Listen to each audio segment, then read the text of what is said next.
नमस्कार दोस्तों, कैसे हो आप सभी। आई होप कि आप अच्छे होंगे, आपकी पढ़ाई अच्छे से चल रही होगी। आज हम 12th के स्टूडेंट्स के लिए फिजिक्स से रिलेटेड वीडियो लेकर आए हैं, जिसमें हमारा 10वां चैप्टर तरंग प्रकाश की वेव ऑप्टिक्स चल रहा था। और लास्ट वीडियो में हमने हाइगेन का तरंग सिद्धांत देख लिया था। आज हम उसी सिद्धांत से प्रकाश के परावर्तन की व्याख्या करने जा रहे हैं। आज का हमारा टॉपिक रहेगा हाइगेन के तरंग सिद्धांत से परावर्तन की व्याख्या। विद्यार्थियों, यदि आप हमारे YouTube चैनल पर नए हैं तो चैनल को सब्सक्राइब कर लीजिए, साथ में बेल आइकन भी दबा दीजिए ताकि आपको आगे की वीडियोस की नोटिफिकेशन मिलते रहे। अब मैं आज की इस वीडियो को स्टार्ट करता हूं। आज का जो हमारा टॉपिक है वो है हाइगेन के तरंग सिद्धांत से प्रकाश के परावर्तन की व्याख्या। तो मैं थोड़ा सा आपको रिवाइज करवा देता हूं हाइगेन का तरंग सिद्धांत। लास्ट वीडियो में हमने इसके बारे में चर्चा की थी। देखिए, हाइगेन के तरंग सिद्धांत के हमने 2 पार्ट पढ़े थे, बट इस वीडियो में केवल उसका पहला पार्ट यूज में आने वाला है। हाइगेन का तरंगाग्र का सिद्धांत प्रयोग में आने वाला है। तो देखिए, हाइगेन का तरंगाग्र का सिद्धांत क्या है। तरंगाग्र का सिद्धांत, हाइगेन के तरंगाग्र का सिद्धांत क्या है। हाइगेन का तरंगाग्र का सिद्धांत यह कहता है कि प्रकाश तरंगाग्र के रूप में संचरित होता है। प्रकाश किस रूप में संचरित होता है? प्रकाश तरंगाग्र के रूप में, तरंगाग्र के रूप में संचरित होता है। प्रकाश तरंगाग्र के रूप में संचरित होता है। अब यहां पर आप ध्यान देंगे कि ये तरंगाग्र है क्या। तो तरंगाग्र एक ऐसा पृष्ठ होता है जिस पर प्रकाश की तरंगें एक समान कला में होती है। मतलब एक ऐसा पृष्ठ जिसके ऊपर प्रकाश तरंगें एक समान कला में होगी, या तो वो अधिकतम विस्थापन पर, या न्यूनतम विस्थापन पर, या जीरो विस्थापन पर, या सारी की सारी तरंगों का जो विस्थापन होगा वो एक समान होगा। तो उस पृष्ठ को हम तरंगाग्र कहेंगे, वेव फ्रंट कहा जाता है। चलिए एग्जाम्पल के जरिए समझ लेते हैं, एक डायग्राम के जरिए उसको समझ लेते हैं। मैंने ये एक प्रकाश किरण बनाई है। अब मैं इस प्रकाश किरण को इस तरीके से दिखा रहा हूं कि ये एक तरंग के रूप में आगे बढ़ती है। किस रूप में आगे बढ़ रही है? एक तरंग के रूप में आगे बढ़ती है। ऐसी ही एक और तरंग ले लेते हैं हम,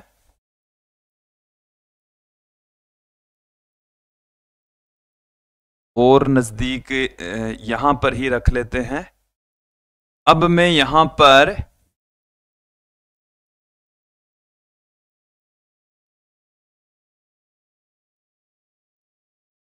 चलिए, ये हमारा डायग्राम है।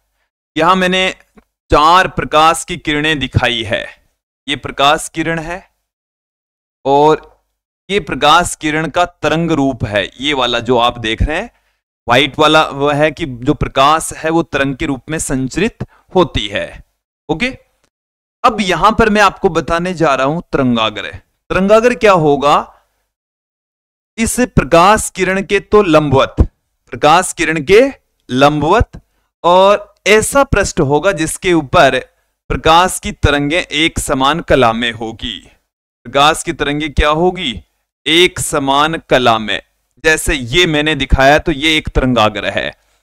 जैसे इसको भी आप दिखा दें कि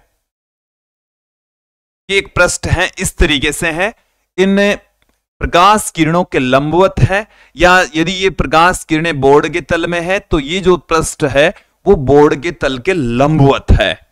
तो जो तरंगाग्र है इसके ऊपर आप देखेंगे कि इस बिंदु पर गर्त है, इस पर भी गर्त है, इस पर भी गर्त है, इस तरंग का ये भी गर्त है।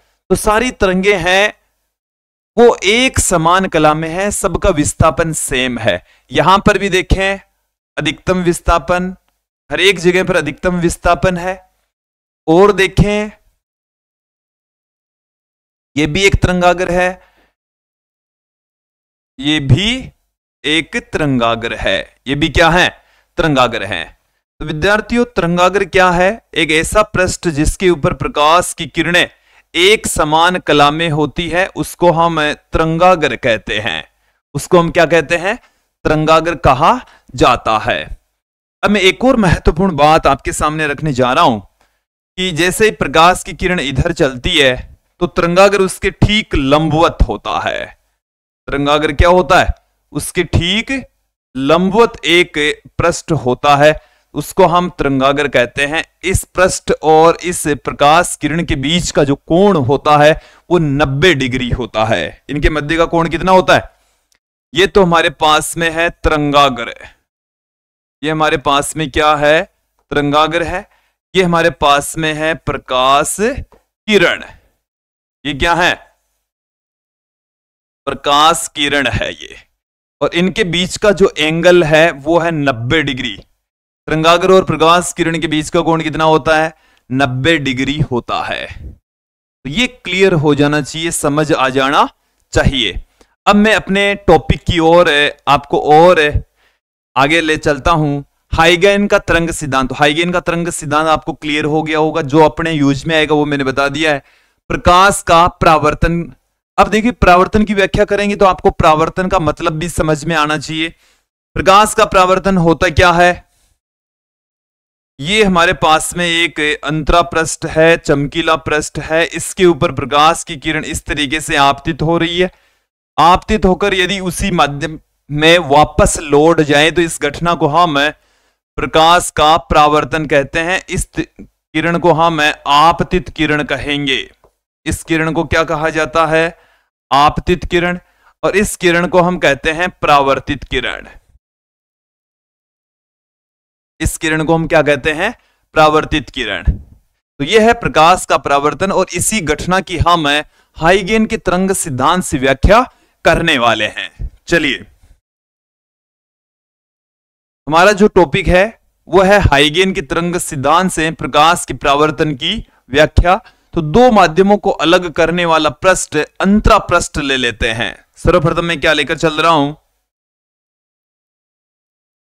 यहां पर मैं लेकर चल रहा हूं अंतरा पृष्ठ। थोड़ा सा हम इसको और नीचे ले लेते हैं ताकि हमें थोड़ी सी जगह मिल सके, थोड़ा बेहतर तरीके से इसको समझा जा सके।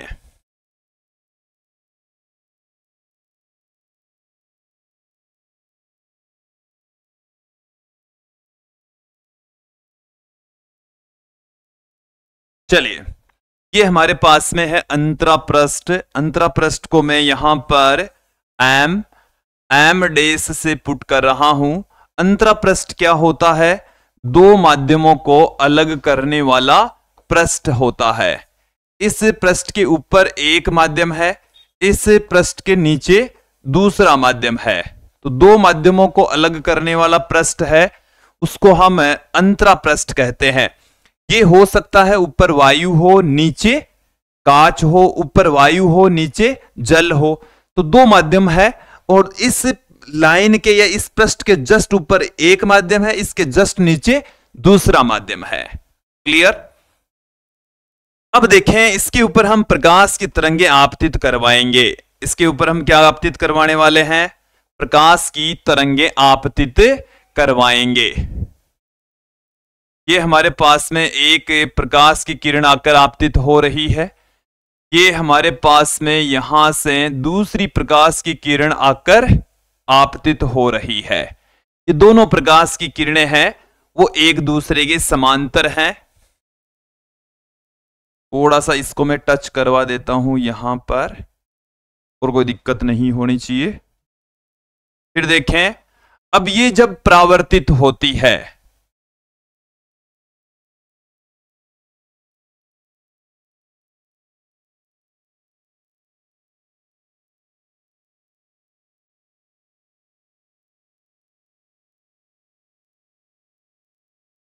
देखिए इस डायग्राम पर आप ध्यान देंगे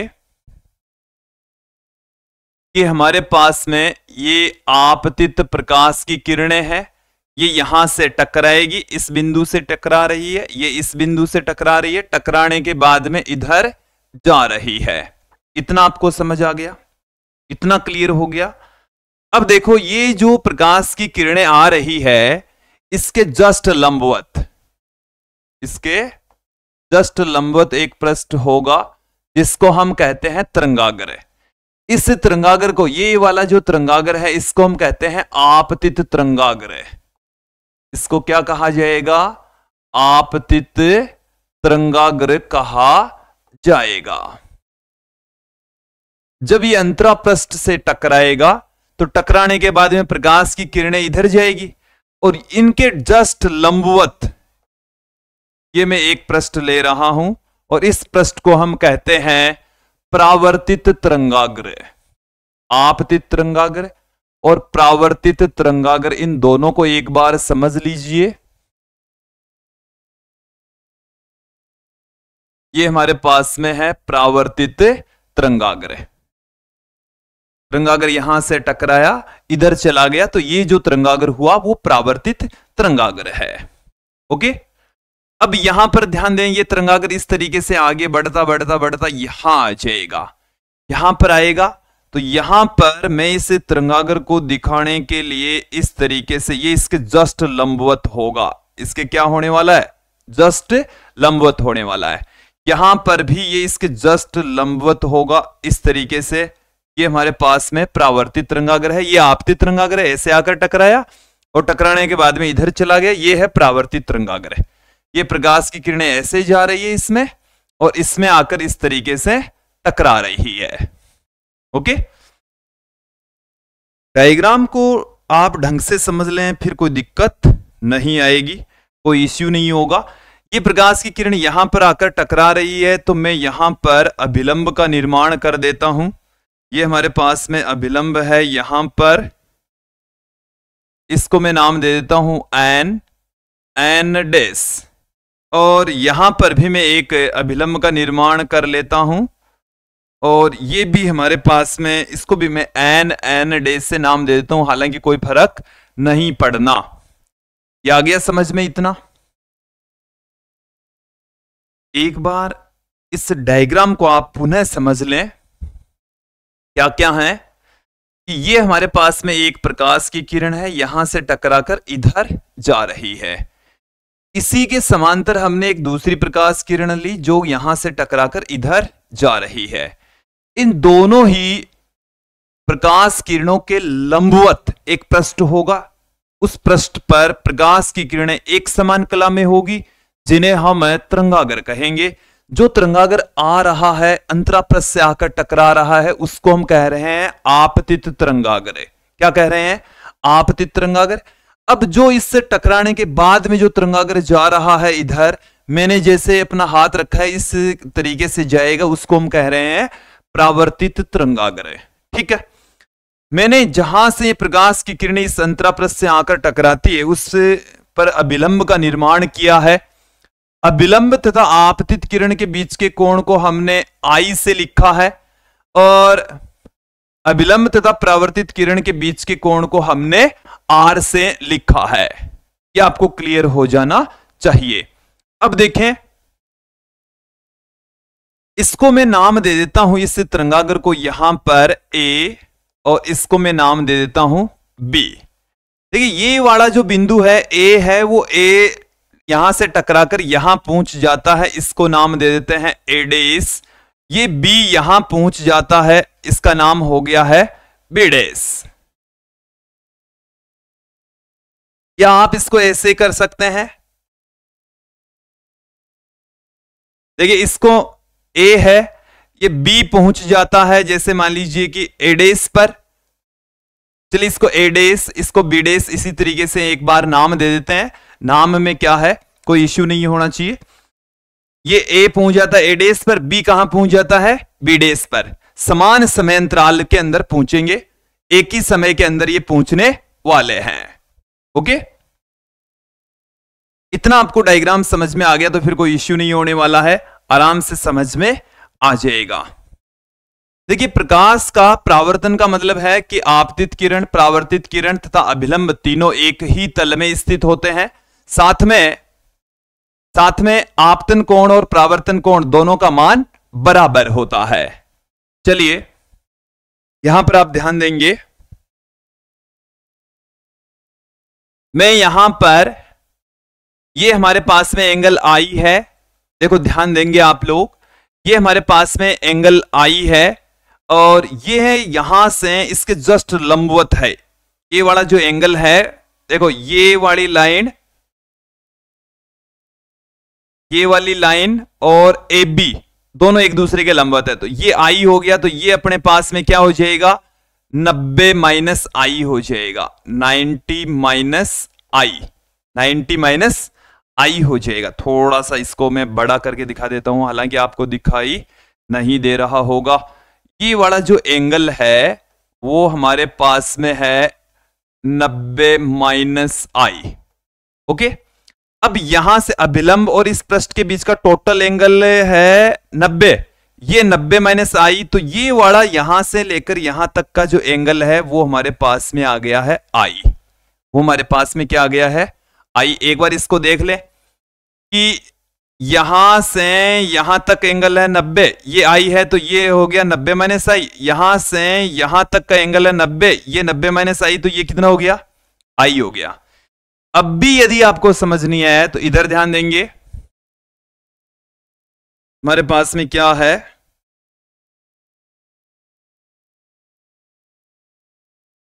ये एंगल है आर और इस एडेस बीडेस और इस प्रकाश किरण के बीच का एंगल है 90, क्योंकि तरंगाग्र और प्रकाश किरण के बीच का कोण कितना होता है, 90 होता है। तो ये कोण यदि आर है तो ये एंगल, यहां वाला जो एंगल है, ये जो कोण है ये हमारे पास में हो जाएगा 90 minus R, 90 minus R. Okay, अब यहां से यहां तक का एंगल 90, ये 90 माइनस आर है, तो ये एंगल हमारे पास में आ जाएगा स्मॉल आर। ये एंगल हमारे पास में कितना आ जाएगा, स्मॉल आर आ जाएगा। ये आई है तो ये वाला एंगल कितना हो जाएगा, स्मॉल आर के इक्वल हो जाएगा। ये आपको समझ आ जाना चाहिए, क्लियर हो जाना चाहिए। अब यहां पर देखिए मेरे पास में दो ट्राइंगल है, ए बी बी डेस, दूसरा है ए डेस बी डेस। इन दोनों त्रिभुजों को मैं सर्वांग सम सिद्ध करने वाला हूं, और जब दो त्रिभुज सर्वांग सम होंगे तो उनकी भुजाएं और कोण दोनों चीजें बराबर होने वाली है। चलिए देखते हैं कैसे सर्वांग सम सिद्ध होंगे।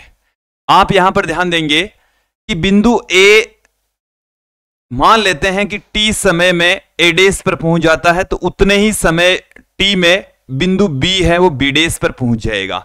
परावर्तित प्रकाश तरंग और आपतित प्रकाश तरंग दोनों का वेग समान होगा। तो यहां पर आप ध्यान देंगे,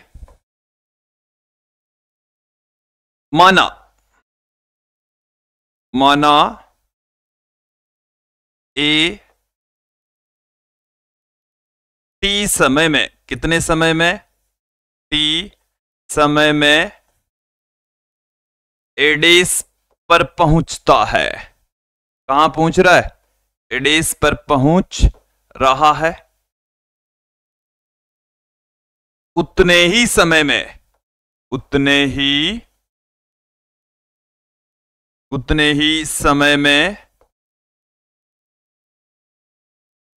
बी कहां पहुंच जाएगा, बी बीडेस पर पहुंच जाएगा, बी बीडेस पर पहुंचता है।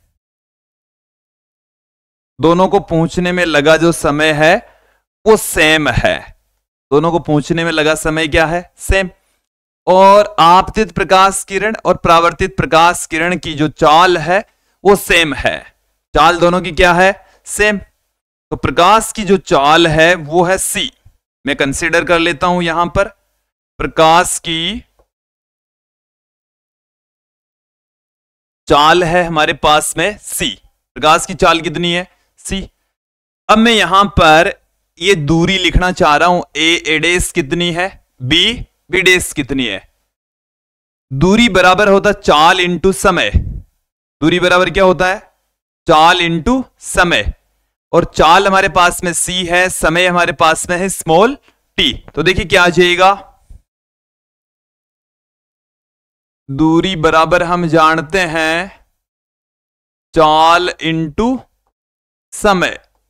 दूरी बराबर चाल इंटू समय। दूरी हमारे पास में है ए डेस। दूरी कितनी है, ए डेस।